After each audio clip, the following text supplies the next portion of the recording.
नमस्कार, मी ज्योतिषी आणि वास्तुतज्ञ ऋषिकेश उदय शितूत रत्नागिरी. आज मी तुम्हाला हस्तरेषेवरून हॉटेलमधील मेनू कार्ड कसं फिक्स करायचं, म्हणजे माझे काही असे क्लायंट आहेत देशाविदेशात, म्हणजे आपल्या भारत देशात पण आहेत आणि विदेशात पण आहेत, की ज्यांची मी हस्तरेषा बघून त्यांना ऑनलाईन कन्सल्टन्सी मी देतो की तुम्ही जर हॉटेल सुरू करणार असाल तर कोणत्या टाईपमधलं करू शकता. हस्तरेषेमध्ये काही गोष्टी सांगितल्या गेल्या आहेत की तुमचं नंतर मेनू कार्ड चुकलं म्हणून हॉटेल बंद पडलं, किंवा तुम्हाला हॉटेल क्षेत्रामध्ये यायचं असेल तर तुम्ही किंवा हॉटेल क्षेत्रामध्ये जायचं आहे तर तुमच्या हस्तरेषा काय सांगतात की कुठला मेनू विकल्यानंतर तुम्हाला रिझल्ट असे चांगले येतील. जसं माझ्या गुरुजींनी सांगितलं होतं की बाबा हे 5 पदार्थ तू विक, की ह्या 5 पैकी एक सिलेक्ट कर, पूर्णपणे प्रसिद्ध होतील, रिझल्ट चांगले येतील. त्यामुळे मी शितूत मिसळ सुरू केलं 3 वर्षापूर्वी आणि आज सेल्फ सर्व्हिस सुरू असून सुद्धा माझं हॉटेल दिमागात चालू आहे, कुठेही प्रॉब्लेम नाही आहे. तर बऱ्याच जणांचे जे प्रश्न असतात की हस्तरेषा पाहताना सॉरी हस्तरेषा पाहताना स्त्रियांचा डावा आणि पुरुषांचा उजवा हात पाहण्याची पद्धत आहे ती बरोबर आहे का. तर मुळात असं काही नसतं. हस्तरेषा पाहताना स्त्री असो किंवा पुरुष असो, दोघांची हस्तरेषा पाहताना दोन्ही हात महत्त्वाचे आहेत.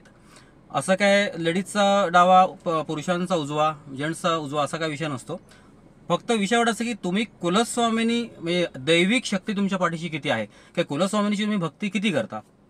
बऱ्याच जणांना सांगितलं जातं की तुमचा व्यवसाय, की तुम्हाला कुठल्याही क्षेत्रात तुम्ही असाल, नोकरी करत असाल, व्यवसाय करत असाल, कुलस्वामिनीचं दरवर्षी दर्शनाला तुम्ही जायचं आहे आणि त्याचा रिझल्ट खूप चांगला आहे. तुम्हाला बऱ्याच जणांना मी आता एक गोष्ट सांगतोय, ज्या मंडळींना मी कुलस्वामींचं दर्शन घेण्यासाठी सांगितलं की बाबा तुम्ही तुमचा व्यवसाय किंवा सॉरी तुमची नोकरी मध्ये काय टिकावं लागत नसेल, कुलस्वामीला तुम्ही वर्षातून एकदा फक्त एक नारळ जरी ठेवलात, तुम्ही प्रार्थना तिथे जाऊन करणं ही महत्त्वाचं आहे. त्याचा रिझल्ट खूप चांगला आहे आणि आत्तापर्यंत बऱ्याच जणांना रिझल्ट त्याचा चांगला आलेला आहे.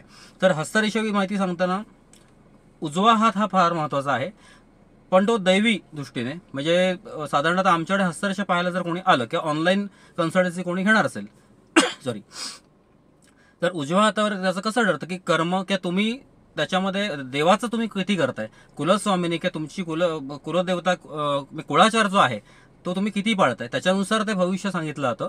आणि डावा हात आहे हा प्रॅक्टिकली सांगितलं जातं, म्हणजे दोघांचं कॉम्बिनेशन आहे. म्हणजे ह्याच्यावर पूर्णपणे दैवी शक्तीचं सांगितलं जातं, कोणते उपाय करा, आणि ह्याच्यावर प्रॅक्टिकली सांगितलं जातं. म्हणजे उदाहरणार्थ एखादा माणूस किंवा एखादी व्यक्ती, एखादा पुरुष किंवा एखादी स्त्री जर टेन्शनमध्ये असेल कोणत्याही कारणाने, म्हणजे तुमचा व्यवसाय चालत नाही म्हणून असेल, तुमचं लग्न जुळत नाही म्हणून असेल, किंवा तुम्हाला अपत्यप्राप्तीचा प्रॉब्लेम आहे म्हणून असेल. आता अपत्यप्राप्तीमध्ये फक्त मी मुलगा मुलगी हा विषय सांगत नाही, कारण तो मी स्वतः भेद करत नाही. त्याच्यामुळे बाळ होईल की इथपर्यंत आपण विषय सांगता येतो नक्कीच सॉरी. तर त्याच्यानुसार त्याचा इफेक्ट चांगले पडतात. तर कुंडली शास्त्रामध्ये राहूला फार महत्त्व दिलं गेलेलं आहे. म्हणजे कुंडली आणि हस्तरेषा कसं असतं, कुंडलीमध्ये डायरेक्ट समजतं बाबा दशमस्थानात अमुक अमुक ग्रह आहे, प्रथम स्थानात अमुक अमुक ग्रह आहे, त्यामुळे असं रिडिंग होणार आहे तुमचं. हस्तरेषेमध्ये त्या खुणा असतात, जवळजवळ 1250 खुणा आहेत हस्तरेषेच्या. म्हणजे मला शिकायला 7 वर्ष लागली व्यवस्थित, कारण कॉलेज करता करता किंवा शाळा करता करता मी सुरुवात केली होती आणि कॉलेज संपता मी पूर्णपणे तयार झालो होतो. आणि कॉलेज संपल्यानंतर परत मी 3 वर्षातून अभ्यास केला. जवळजवळ मी 11 जणांकडे मी टोटली 10 वर्ष ज्योतिष, वास्तुशास्त्र, हस्तरेषा, रंगशास्त्र वगैरे हे सर्व शिकलेलं आहे. त्याच्यापैकी हस्तरेषा शिकायला मला पूर्णपणे 7 वर्ष लागली सॉरी. तर मुळात विषय असा आहे की जर तुमचं हॉटेल क्षेत्रामध्ये तुम्ही जर पदार्पण करणार असाल किंवा तुम्हाला इंटरेस्ट असेल तर डाव्या हातावरचा राहू भाग बघितला जातो, हा मधला भाग हा राहू भाग मानला जातो. साधारणतः त्याच्यावर बॅलन्सिंग समजतं की तुम्हाला मी आता फक्त तोंड ओळख सांगतोय, पुढचे जसे भाग येतील त्यामुळे तुम्हाला मी एक्झॅक्टली कोणता ग्रह कुठलं काय काम करतो किंवा तुम्ही मेनू कसा सिलेक्ट केला जातो हे तुम्हाला मी उदाहरण म्हणून सांगेन, कोणाचं नाव लीक करणार नाही मी, पण उदाहरण सांगेन. तर राहू काळ जो आहे, राहू एरिया जो आहे हा राहू एरिया मानला जातो. ह्या भागावर मुळात हॉटेलमध्ये यश आहे की नाही हे बघितलं जातं.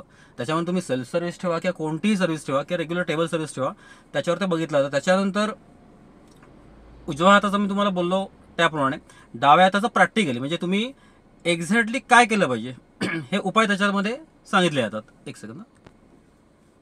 तर राहू भाग जर खोल असेल तर तो सर्वात शुभ मानला जातो. म्हणजे आपण साधारणतः असा हात बघायचा, आता मी तुम्हाला दाखवतो त्याप्रमाणे, जेवढा किंवा थोडासा शंकाकृती करायचा, जेवढा तो खोल तेवढा डीप असेल तेवढा चांगला. हॉटेल इंडस्ट्रीला एकदम चांगला, की फूड इंडस्ट्रीमध्ये जी लोक काम करणार आहेत त्यांच्याकडे राहू काळ मानला जातो चांगला. बरं, गंमत अशी की तुम्हाला आता मी हॉटेलबद्दल बोलतोय, आता या क्षेत्रामध्ये अजून 2-3 व्यवसाय येतात जे फूड्समध्ये आहेत किंवा सप्लाय करणारी जी लोक आहेत फूड संदर्भात. हा एक प्रकार झाला. याच ठिकाणी अजून वेगवेगळ्या क्षेत्रातला पण बघता येतं, पण त्याचा अभ्यास खूप मोठा आहे. तर त्याच्यानुसार जर इथे खड्डा व्यवस्थित असेल तर ती व्यक्ती हॉटेल क्षेत्रामध्ये नक्की त्याचा रिझल्ट चांगला येतो. आणि दुसरी महत्त्वाची गोष्ट म्हणजे त्याच्यानुसार राहू केतू किंवा बाकीचं ग्रहमान कशा पद्धतीने बसलेलं आहे. आणि मेनू कार्ड सेट करत असताना आम्ही नवग्रहांचा अभ्यास करतो की साधारणतः हस्तरेषेवर तुमच्या, आता दुसरा उदाहरण देतो. आता हे असं आपण पाहतोय, बरोबर आहे, हा हात आहे आपला डावा हात. तर हे जे खोलगट भाग जो सांगतोय त्याच्यानुसार त्या मेनू सिलेक्ट करतो आपण. आतापर्यंत ज्या मंडळींना, फक्त हा अभ्यासाचा भाग आहे, मी आता तुम्हाला फक्त तोंडओळख सांगतोय, कारण मला कमेंट बॉक्समध्ये विविध ग्रुपवर माझा जो काल व्हिडिओ पोस्ट झाला त्या कमेंट बॉक्समध्ये बऱ्याच जणांनी मला सांगितलं की आम्ही हस्तरेषा तुम्हाला दाखवायची असेल की हस्तरेषेनुसार तुम्ही आम्हाला हॉटेलचे मेनू कार्ड सिलेक्ट करून देऊ शकता का. कसं असतं, आत्ताच्या कालावधीमध्ये बऱ्याच जणांना हॉटेलमध्ये प्रॉब्लेम आलेला आहे. आणि मेनू कार्ड सिलेक्ट करताना जर तुम्ही हस्तरेषेची मदत घेतलीत, अर्थात हा विश्वासाचा प्रश्न आहे, ज्यांचा विश्वास आहे त्यांच्यासाठी हा व्हिडिओ आहे, तर तुम्हाला नंतर आपटायला होत नाही की अचानक मेनू कार्ड चेंज करायची वेळ येत नाही. साधारणतः 5 मेनू, कमीत कमी 5 मेनू हस्तरेषेवर सांगितले जातात आणि त्याच्यामध्ये ते म्हणजे ते हिट ठरतात. जसं आता मी फक्त मिसळच विकतो, मिसळ आणि ताक. आमच्या हॉटेलला चहा कॉफी सुद्धा आम्ही ठेवलेलं नाहीये.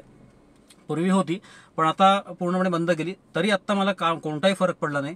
माझी मिसळ एकदम टॉपला आहे, बऱ्यापैकी मजबूत प्रसिद्धी आहे, गुगल रिव्ह्यूजपासून सगळा विषय क्लिअर आहे, कुठेही प्रॉब्लेम नाही. आणि माझ्या गुरुजींनी दिलेल्या ज्ञानाचा मला आजही उपयोग होतोय.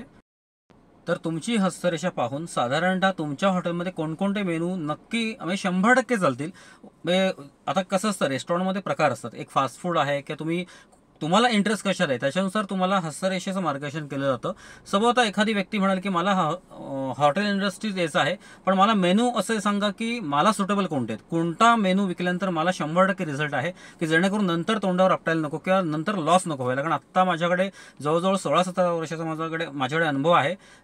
अशी शेकडो हॉटेल बघितलेत की त्यांचा मेनू कार्डच चुकलं की त्यांना नाही जमलं ते करायला आणि ते लॉसला गेले. जवळजवळ मी 5 लाखापासून 50 लाखापर्यंत लॉसला गेलेले आहेत. तर ह्याचा रिझल्ट खूप चांगला आहे. अर्थात हॉटेल चालण्यासाठी वास्तुशास्त्र पण तेवढंच महत्त्वाचं आहे, पण तो विषय नंतरचा. मुळात पहिलं मी मेनू सिलेक्ट करतो, तुमची हस्तरेषा पाहिल्यानंतर त्याच्यावर अभ्यास केला जातो आणि त्याच्यासाठी तुम्हाला ऑनलाईन कन्सल्टन्सी घ्यावी लागते, म्हणजे वेळ घ्यावी लागते.